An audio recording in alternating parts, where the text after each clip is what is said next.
ഇന്ന് നമ്മൾ നോക്കാൻ വേണ്ടി പോകുന്നത് രാസോ സാഹിത്യത്തിലെ ബീസൽദേവ് രാസോ എന്ന രചനയെ പറ്റിയിട്ടാണ്.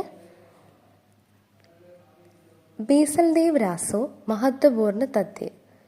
रचयिता कवि नरपति नाल. रचनाकाल संवत 1212 विक्रमी में हुई थी. बीसलदेव रासो का रचनाकाल विवादास्पद माना जाता है.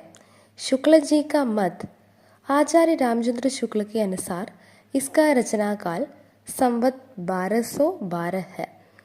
അപ്പോൾ രാസോ രചനകളിലെ ഏറ്റവും ഇമ്പോർട്ടൻ്റ് ആയിട്ടുള്ള ഒരു രചനയാണ് ബീസൽദേവ് രാസോ എന്ന് പറയുന്നത്. അതിൻ്റെ റൈറ്റർ എന്ന് പറയുന്നത് കവി നരപതി നാൽഹാണ്.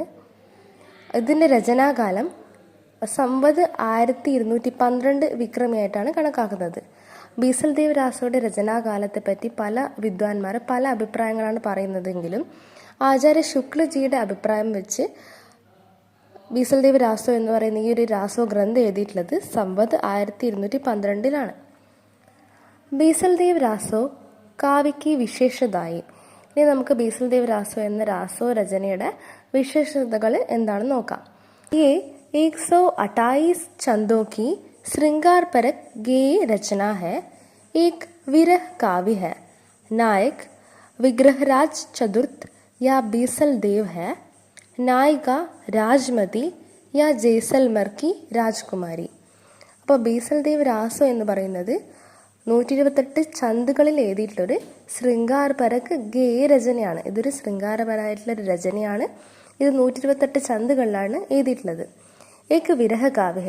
ഇതാണ് ഒരു ഇമ്പോർട്ടൻ്റ് ആയിട്ടുള്ളൊരു പോയിന്റ്. ഇതൊരു വിരഹകാവ്യമാണ്. മറ്റ് രാസോ ഗ്രന്ഥങ്ങളിലൊക്കെ രാജാവിൻ്റെ വീരതയും യുദ്ധവർണ്ണന അങ്ങനെ ഉള്ള കാര്യങ്ങളാണ് കൂടുതൽ ഇമ്പോർട്ടൻസ് ഉള്ളതെങ്കിൽ ഇവിടെ ബീസൽദേവ് രാസോയിൽ ഒരു വിരഹകാവ്യമായിട്ടാണ് ഇതിനെ കണക്കാക്കുന്നത്.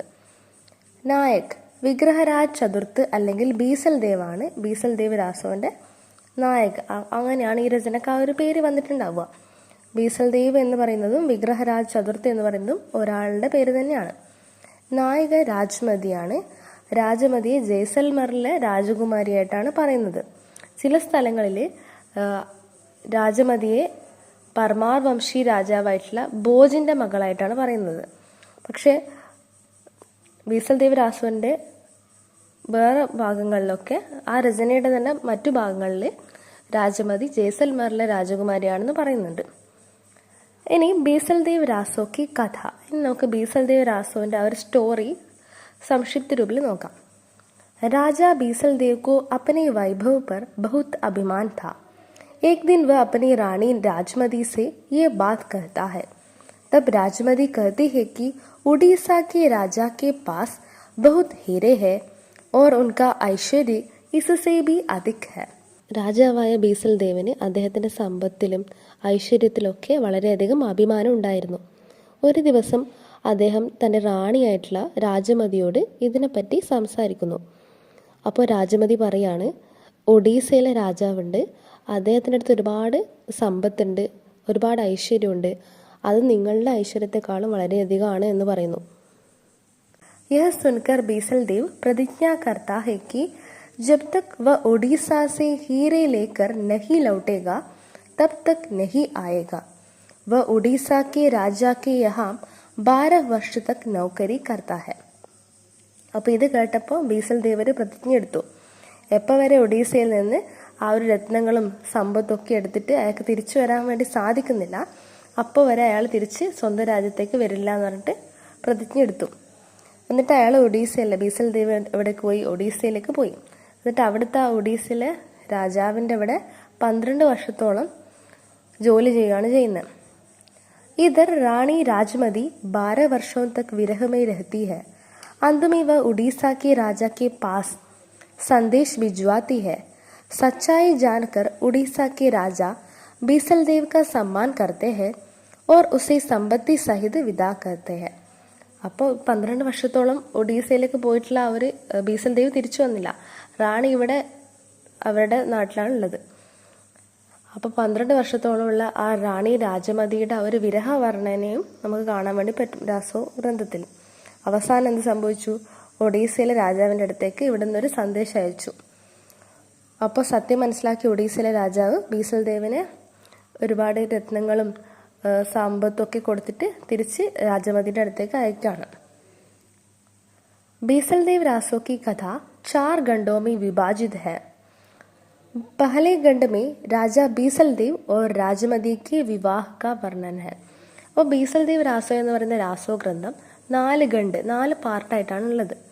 അതിൽ ഫസ്റ്റ് ഖണ്ഡിൽ എന്താ, രാജാ ബീസൽദേവിൻ്റെയും രാജമതിയുടെയും വിവാഹമാണ് കാണിക്കുന്നത്. दूसरे खंड में राजा की राजमതി के प्रति उदासीनता और उड़ीसा यात्रा का उल्लेख है. രണ്ടാമത്തെ ഖണ്ഡായപ്പോൾ രാജാവിന് രാജമതിയോട് തോന്നിയ ആ ഒരു പിണക്കവും അതിനുശേഷം അദ്ദേഹം ഒഡീസയിലേക്ക് പോകുന്നതാണ് സൂചിപ്പിക്കുന്നത്. तीसरे खंड में राजमതി की वियोग का वर्णन किया गया है. तीसरे ഖണ്ഡായപ്പോൾ മൂന്നാമത്തെ ഖണ്ഡിൽ എന്താ, രാജമതി ബീസൽദേവ് ഇങ്ങനെ ഒഡീസയിലേക്ക് പോയല്ലോ, അപ്പോൾ അവളുടെ ആ ഒരു വിരഹവേദനയും വർണ്ണനയാണ് മൂന്നാമത്തെ ഖണ്ഡിൽ. നാലാമത്തെ ഖണ്ഡില് രാജാ ബീസൽദേവ് और റാണി രാജമതി का പുനർമിലൻ होता है. നാലാമത്തെ ഖണ്ഡാകുമ്പോൾ, അതാണ് ലാസ്റ്റ് ഖണ്ഡ്, അതാവുമ്പോൾ രാജാ ബീസൽദേവും റാണി രാജമതിയും കൂടി വീണ്ടും കണ്ടുമുട്ടുന്നു. ബീസൽദേവ് രാസോ കാവ്യ की സമീക്ഷ. ഇനി നമുക്ക് ബീസൽദേവ് രാസോനെ കുറിച്ചുള്ള മറ്റ് പോയിന്റിലേക്ക് നോക്കാം. कवि ने बीसलदेव रासो को स्त्री रसायन कहा है क्योंकि बीसलदेव रासो की समस्त कथा के केंद्र में स्त्री ही है. അപ്പോൾ ബീസൽദേവ് രാസോനെ സ്വയം നരപതിനാൽ എന്താ വിളിച്ചത്, സ്ത്രീ രസായൻ എന്നാണ് വിളിച്ചത്. അങ്ങനെ വിളിച്ചതിൻ്റെ റീസൺ എന്താണെന്ന് വെച്ചാൽ, ബീസൽദേവ് രാസോൻ്റെ ആ കഥ ഫുൾ സ്റ്റോറീൻ്റെ സെൻട്രൽ ആരാണ്, കേന്ദ്രത്തിൽ നിൽക്കുന്നത് റാണി രാജമതിയാണല്ലോ. അപ്പോൾ സ്ത്രീനെ ബേസ് ചെയ്തിട്ടാണ് ഈ ഒരു രാസോ കാവ്യ പോകുന്നത്. അതുകൊണ്ടാണ് ഇതിനെ സ്ത്രീ രസായൻ എന്ന് നരപതി നാൽഹ് തന്നെ വിളിച്ചിട്ടുള്ളത്. കവിനെ വിരഹ വർണ്ണൻ 12 മാസ പദ്ധതി പർ കിയാ ഹെ. അപ്പോൾ 12 മാസ പദ്ധതി ബേസ് ചെയ്തിട്ടുള്ള ഒരു വിരഹ വർണ്ണനയാണ് നമുക്ക് കാണാൻ വേണ്ടി പറ്റുന്നത്. രാജമതിയുടെ വിരഹ വർണ്ണന എങ്ങനെ ചെയ്തിട്ടുള്ളത്, 12 മാസ എന്നുള്ള ഒരു പദ്ധതി ഉണ്ട്, അതിനെ ബേസ് ചെയ്തിട്ടാണ് ചെയ്തിട്ടുള്ളത്. ഇനി ഭാഷ ഓർ ഭാവ് എന്താണെന്ന് നോക്കാം. एक और अपभ्रंश तथा दूसरी ओर हिंदी मिलता है. विरह के स्वाभाविक चित्रण है. അപ്പോൾ ഒരു സൈഡിൽ നമ്മൾ നോക്കുകയാണെങ്കിൽ അപഭ്രംശ ഭാഷയെ കാണാൻ വേണ്ടി പറ്റും ബീസൽദേവ് രാസോയിൽ. മറ്റൊരു സൈഡിൽ നോക്കുമ്പോൾ നമുക്ക് ഹിന്ദിയും കാണാൻ വേണ്ടി പറ്റും. ഇപ്പോൾ ഹിന്ദിയിലും അപഭ്രംശിലും ഒക്കെ ചേർന്നിട്ടാണ് ബീസൽദേവ് രാസോ എഴുതിയിട്ടുള്ളത്. പിന്നെ വിരഹവർണ്ണൻ വളരെയധികം നാച്ചുറലായിട്ടാണ് ചെയ്തിട്ടുള്ളത്.